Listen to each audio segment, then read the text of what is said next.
Sawa'un fatathu bi uzrin am bi ghairihi fa hadza qaulani mashhurani. Al awal annahu yajibu fi tirkahi li kulli yaumin mut. Nah, bagi orang yang tadi punya qadaan kemudian meninggal, maka wajib untuk dibayarkan dari harta warisnya sehari yang dia tinggalkan, bayarkan 1 mud minat to'am. Wala yasihu siyamu walihi anhu wa hajah wal asah indal jumhur. Jadi kalau pendapat yang pertama ini harus dibayarkan fidyah, adapun diqodokkan tidak sah. Ini pendapat pertama. Pendapat kedua, ya juzu li walihi ayyasuma anhu, boleh diqodokkan. Berarti ada 2 pendapat ya, kedua-duanya boleh dikerjakan, namun yang paling afdol daripada diqodokkan, lebih afdol, lebih baik bayarkan fidyah. Dipahami ya. Nah, bayarkan fidyah itu bukan dari duit ahli warisnya, bukan dari duit anaknya, tapi dari harta waris yang ditinggalkan kalau ada meninggalkan harta. Jadi misalnya jual tanah ya, waris, bayarkan fidyah dulu baru dibagi. Tertibnya seperti itu. Fidyah itu paling berapa mah, enggak banyak ya. Kurang lebih itu tadi. Hitungannya satu hari 1 mud. 1 mud itu kalau ditimbangkan on kurang lebih 7 on. Kalau bekas 14.000 berarti berapa? 10.000 lah sampai 12.000 paling mahal. Itu 1 hari. 1 hari meninggalkan puasa.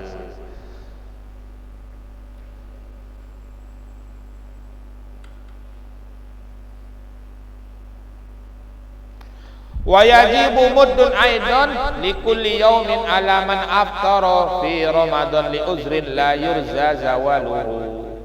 Begitu juga wajib untuk membayarkan 1 hari 1 mud bagi orang yang tidak puasa pada bulan Ramadan karena uzur, yang mana uzurnya ini diharapkan tidak hilang. Maksudnya gimana? Contohnya seperti tua renta atau sakit menaun. Jadi kalau orang udah tua, tidak usah dipaksa puasa. Umur dah 80, 70, kondisi fisiknya tidak mungkin lagi untuk puasa ya. Nah, ini puasa itu tidak wajib lagi. Yang wajib hanya bayar fidyah. Kalau mampu, kalau tidak mampu bayar fidyah gimana? Ya, kalau tidak mampu berarti nama tidak mampu. Tidak ada kehausan. Tapi kalau mampu, gantinya bayar fidyah. Jadi kalau punya orang tua dah tua ya, puasa tu dah uyuh, jangankan mau puasa, ada puasa pun uyuh. Berdiri uyuh, berjalan uyuh. Nah, ini berarti uzur. Cukup bayar fidyah, sama seperti orang yang tadi ada puasa karena uzur. Jadi bayar fidyah. Walaupun masih hidup ganti fidyah. Jadi bayarkan fidyah. Nah, boleh dari duit dia, boleh juga dari duit anaknya, boleh, terserah. Nah, termasuk itu orang yang tidak wajib puasa dan harus bayar fidyah, 1 orang tua renta. Yang kedua, punya sakit la yurja bara'uhu, sakit parah, kemungkinan sembuhnya ini kecil. Nampaknya sakit ini memang uyuh, komplikasi. Tak bisa puasa lagi. Memang penyakit berat, kalau puasa membahayakan dirinya. Nah, ini orang seperti ini tidak wajib puasa, tapi cukup bayar fidyah. Jadi orang yang tidak wajib puasa sedangkan dia masih hidup ya, 1 orang tua renta, yang kedua orang sakit yang penyakitnya itu kemungkinan sembuhnya kecil. Nah, nampaknya memang berat untuk sembuh, uyuh untuk sembuh. Nah, ini walaupun hidup ya, hanya cukup bayar fidyah. Kemudian walau akhara qada hatta madar Ramadan fa hal yataqarrarul mud an kulli yaumin bi taqarruris sinin. Nah, ini salah satu tata tertib aturan bagi orang yang meninggalkan puasa ya. Kalau dia tidak berpuasa maka wajib diqadha. Qadha itu tahun itu juga, jangan sampai Jangan sampai datang Ramadan berikutnya belum mengkodok lagi. Contohnya begini, misalnya tahun kemarin ada puasa karena haid, atau karena nifas, atau karena sakit. Jangan sampai masuk Ramadan tahun ini belum lagi mengkodok. Kok masuk tahun Ramadan tahun ini masih belum mengkodok juga, maka seandainya dia mengkodok tahun depan, maka bukan hanya kewajibannya bukan hanya kodok, tapi kodok plus bayar 1 mud, karena udah terlalu lama atau lebih dari 1 tahun tidak dikodok. Jadi ada hukumannya. Ada hukuman. Jadi hukumannya selain kodok plus bayar 1 mud. Jadi kodok juga, bayar fidyah juga, bayar 1 mud juga. Saya ulangi ya. Jadi kalau orang meninggalkan puasa Ramadan, kemudian sampai tahu Ramadan tahun depan, tahun berikutnya masih juga belum dikodok, kemudian selesai Ramadan tahun berikutnya baru dikodok, maka yang wajib bukan hanya mengkodok, kodok plus bayar 1 mud. Seandainya 2 tahun berikutnya baru dikodok, maka lipat kali 2, bukan hanya kodok tapi kodok plus 2 mud. Nah itu menurut pendapat ulama seperti itu. Makanya kalau kita punya kodokan, jangan sampai ditunda lebih dari 1 tahun.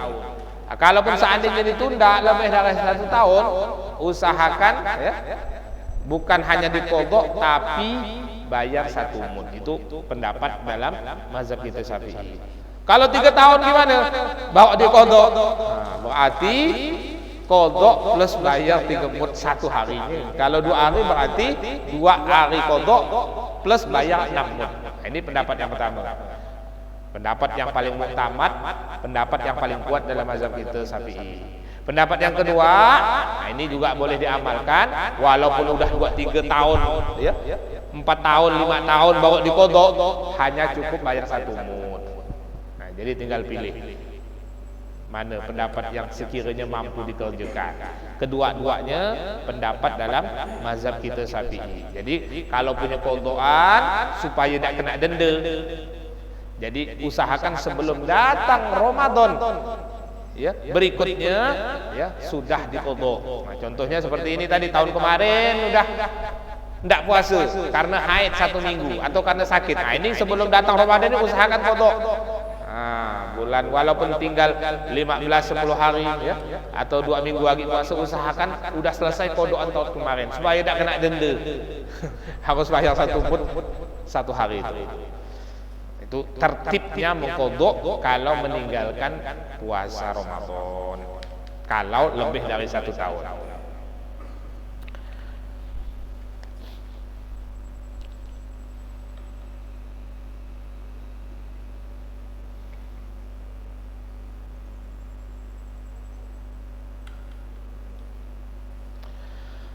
Bab faslun fi arkanis saum. Seandainya ada yang kurang jelas, boleh langsung ditanyakan ya.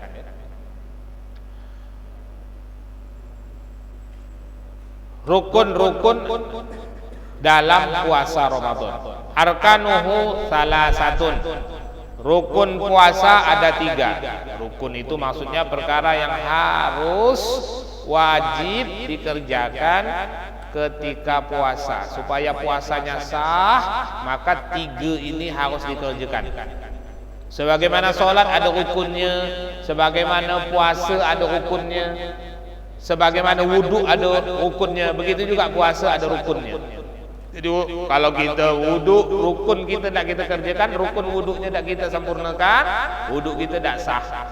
Begitu juga ketika kita sholat ya, rukun sholat ada 13 atau dalam pendapat yang lain 17.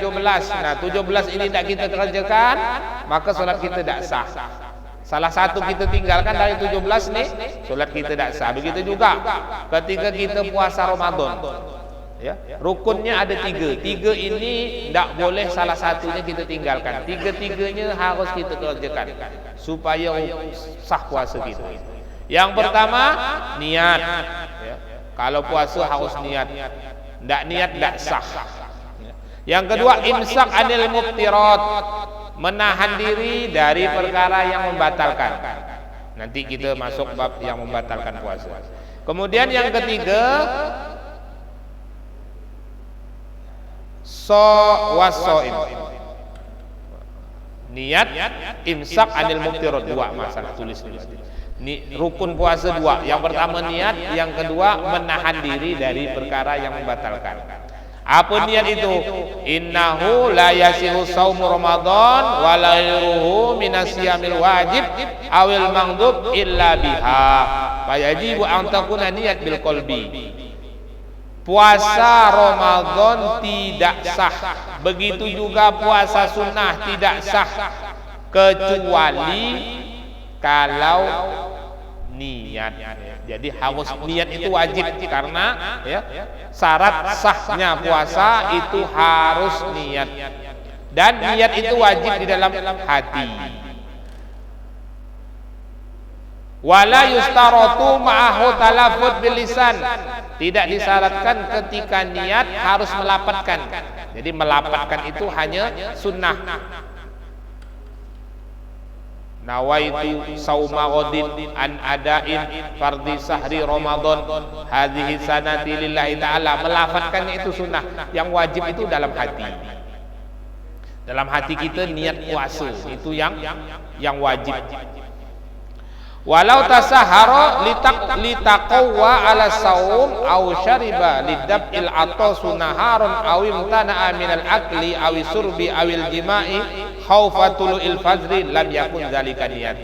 Orang kok di waktu sahur makan sih makan, minum sih minum, tapi tidak niat. Hanya niatnya untuk makan sahur. Bangun jam 3:30 atau jam 4 makan, tapi tidak niat, maka puasanya tidak sah. Walaupun dia sahur, ya. Sahur itu sunnah, niat itu wajib. Jadi orang sahur itu belum tentu niat. Kalau dia tidak niat, maka besoknya walaupun dia sahur, tidak sah puasanya. Yang wajib itu niat. Adapun sahurnya itu, makan sahurnya itu sunnah. Jadi tidak otomatis ya. Begitu juga dia makan sahur, begitu juga dia niat, tidak. Kalau dia tidak niat. Makanya usahakan ketika makan sahur dibarengi dengan niat. Jangan gara-gara waktu mepet ya, makan mau cepat lupa niat. Yang wajib itu niat. Yang wajib itu niat. Maka supaya tidak lupa, maka di tempat kita biasanya habis tarawih langsung dilapatkan niat. Supaya ada kelupaan. Seandainya sahur bangunnya mepet waktu, ya tegese-tegese makan, niat ada lupa. Jadi malam-malam itu udah boleh niat.